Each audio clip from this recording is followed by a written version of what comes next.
meaning revealed through the divine pen and the guide. The disjointed letters Alif, Lam, Mim hint at this hidden structure of revelation, pointing to the origin of meaning, its preservation, and its manifestation. Meaning does not begin in letters. Letters reveal what already exists. God says, Alladhi allama bil qalam, allamal insana ma lam ya'lam, who taught by the pen, universal intellect, taught the human being what he did not know. Surah Al-Alaq 96, 4-5.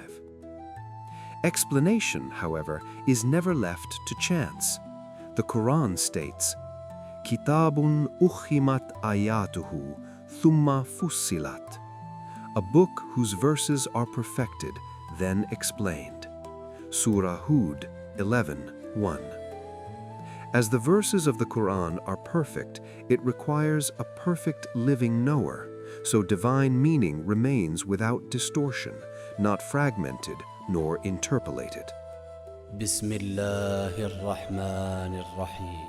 In the name of Allah, the Compassionate, the Merciful.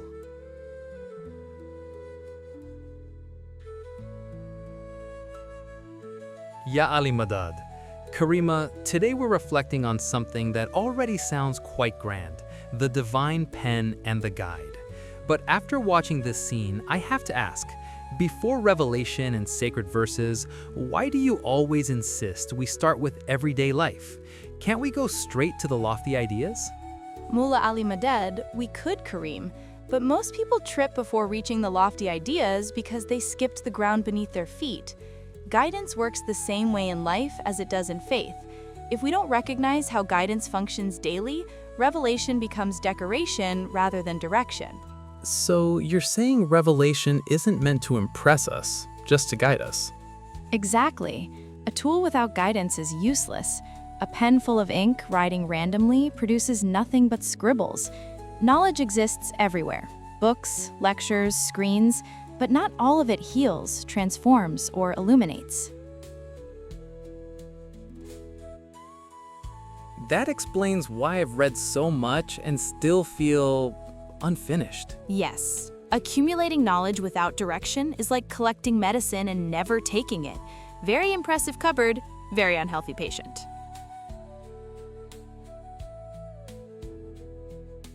You describe the divine pen as the universal intellect, the pearl of intellect, even the command be. Watching this, it feels far removed from ordinary knowledge. It only sounds distant because we confuse knowledge with information. Knowledge, in its deepest sense, simply means to know.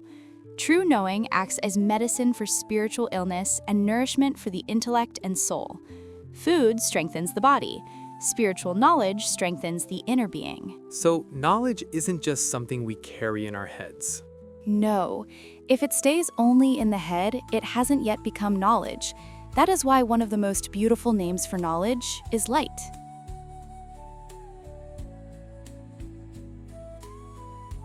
Because light explains everything. Because light doesn't argue, it reveals. Darkness never debates with light. It simply disappears.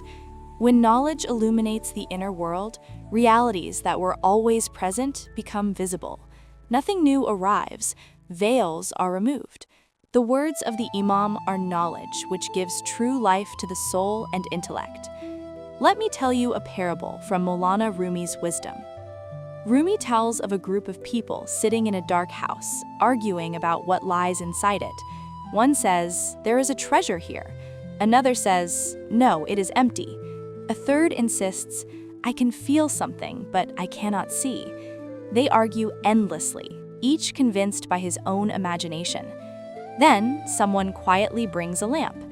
When the lamp is lit, the arguments stop, not because someone won the debate, but because the truth became visible. Rumi concludes, "The light did not argue with darkness. When truth arrived, ignorance went silent." So if light reveals everything, does that mean people only fail because they never saw the truth? Not exactly. Most people don't fail because truth was hidden from them. They fail because they didn't stay long enough to listen or think. And the Quran is remarkably honest about this. Honest how? It tells us what people will confess after clarity arrives, when excuses no longer work. Now listen carefully and attentively what God says in Surah Al-Mulk, chapter 67, verse 10. وَقَالُوا لَوْ كُنَّا نَسْمَعُ أَوْ نَعْقِلُ مَا كُنَّا فِي أَصْحَابِ السَّعِيرِ. And they will say, if only we had been listening or reasoning, we would not be among the companions of the blaze. So in the end, no one gets to say, I didn't have the right knowledge because nobody explained it properly. Honestly, someone like me would probably just say, I didn't have time. You're really making me think now. Exactly.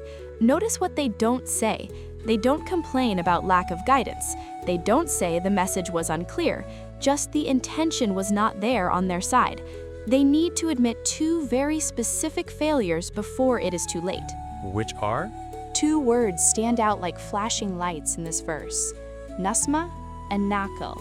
Listening and reasoning. I remember the Imam saying, apply critical thinking and reasoning. Yes, but not in the ordinary sense. Nasma doesn't mean merely hearing sounds. It means receptive listening, listening with humility, with willingness to be guided. And Nakul doesn't mean clever thinking or winning arguments. It means binding the intellect to truth, letting understanding restrain the ego. So the Quran is really teaching us not to repeat the mistakes of those who came before. They heard but didn't truly listen. They thought but didn't actually reason.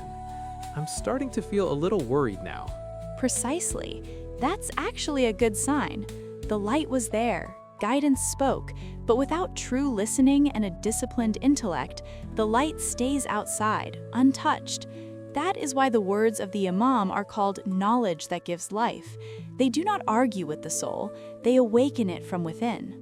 So the tragedy wasn't ignorance, it was wasted opportunity. And that is why light doesn't debate, it reveals. What we do after that depends on whether we truly listen and whether we allow the intellect to live. We often say we obey the Imam, but after hearing this verse, I'm wondering, can obedience be superficial? Something we say without really listening or thinking? Yes, Kareem. Obedience can become a slogan if it is not rooted in Nesma and Nakil. The tongue may declare obedience, but the soul may still be asleep. So saying I obey isn't the same as actually obeying. Exactly. True obedience is not mechanical. It is conscious alignment. Without listening deeply and reasoning sincerely, obedience becomes imitation, like following a map without knowing where you're going. That explains why two people can hear the same farman, yet only one seems transformed. Yes, because one merely heard while the other truly listened. One allowed the words to pass, while the other allowed them to work within the intellect. The Imam does not call for blind following, he calls for an awakened intellect. That is why the Quran calls ignorance jahiliyyah, the neglect of listening, reasoning, and responding to guidance when light is already present. But is there any good news in all of this? We've spoken so much about ignorance, neglect, and mislistening. It feels heavy. Are the Imam's blessings really able to change that?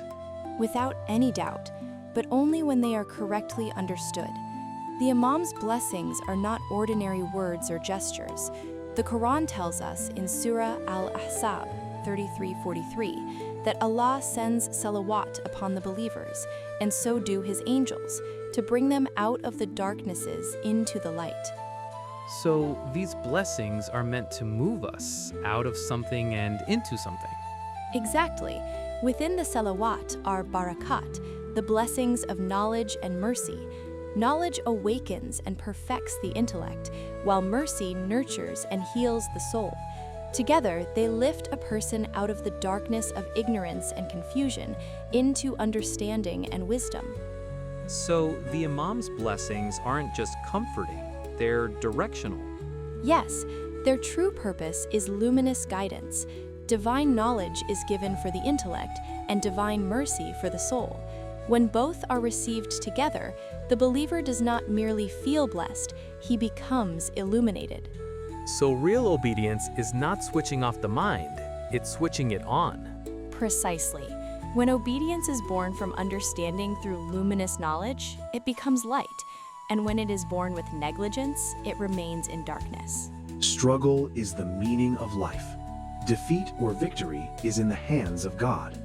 But struggle itself is man's duty and should be his joy. I've been thinking.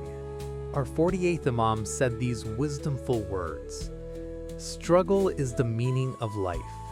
Defeat or victory is in the hands of God. But struggle itself is man's duty and should be his joy. So would you say that every disappointment or setback is actually a step forward? Especially if we truly believe in the Imam's blessings and have complete faith in him? Exactly, Kareem. Life is not about avoiding struggle. It is about embracing it with awareness and specially understanding. When we trust in the Imam's guidance and blessings, even hardship becomes a teacher. Every obstacle, every moment of doubt can illuminate the heart if we approach it with patience, reflection, and obedience. The joy is not in victory itself, but in the journey of striving rightly. So, the struggle itself is valuable, not just the outcome. Yes, and that's why the words of the Imam and the light of divine guidance are so essential. They remind us that even in struggle, the intellect and soul can grow. When challenges meet understanding and obedience, every setback becomes a stepping stone toward illumination. What then should be our main goal in life? Our ultimate aim is to recognize the Imam of the time, for through him we recognize the truth of our own soul, and through that we come to recognize God.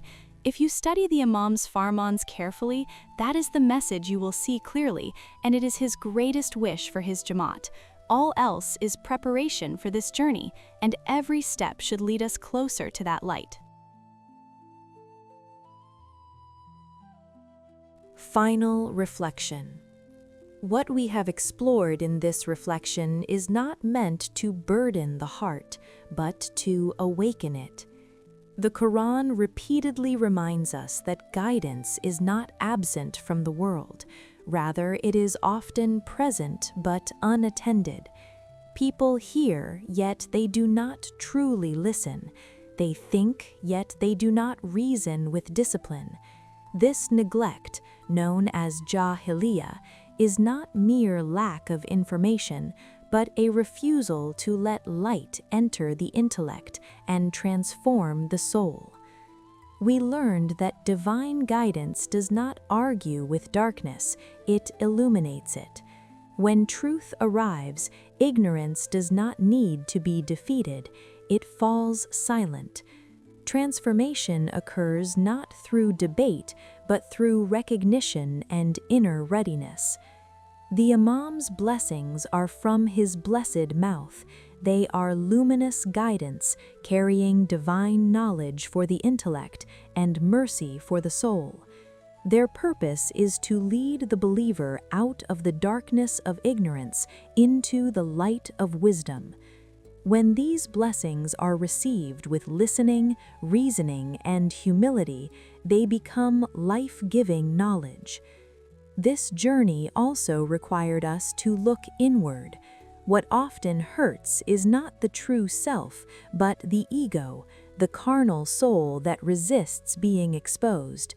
Reflection may feel uncomfortable because it challenges self-conceit, yet this very process cultivates humility, gratitude, and sincerity.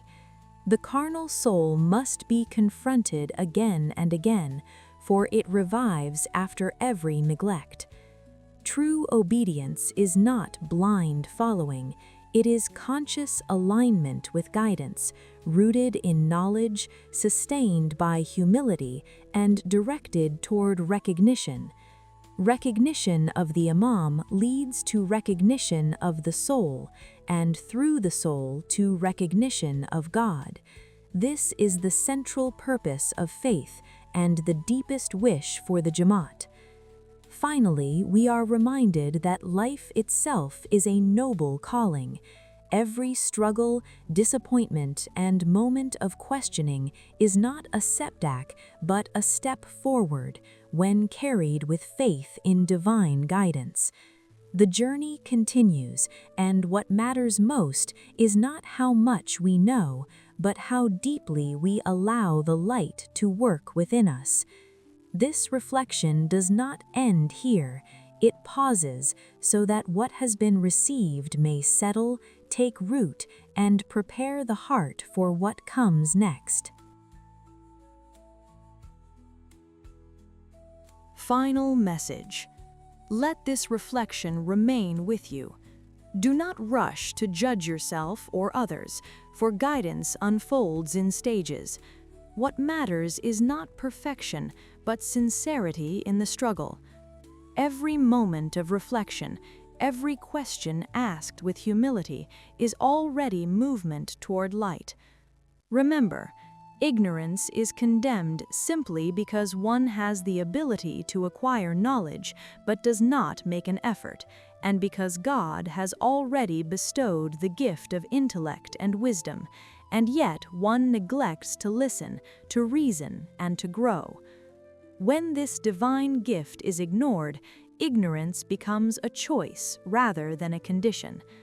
Hold firmly to balance between knowledge and obedience, intellect and soul, worldly responsibility and spiritual purpose. These are the provisions for the journey ahead. If you are striving, you are not lost. If you are reflecting, you are being guided. And if you are learning to recognize the Imam, you are learning to recognize yourself, and through that, the Creator. Carry this light forward. The journey continues until next time we meet. Maula Ali Madad. May the vision of the Imam be our vision. Ameen.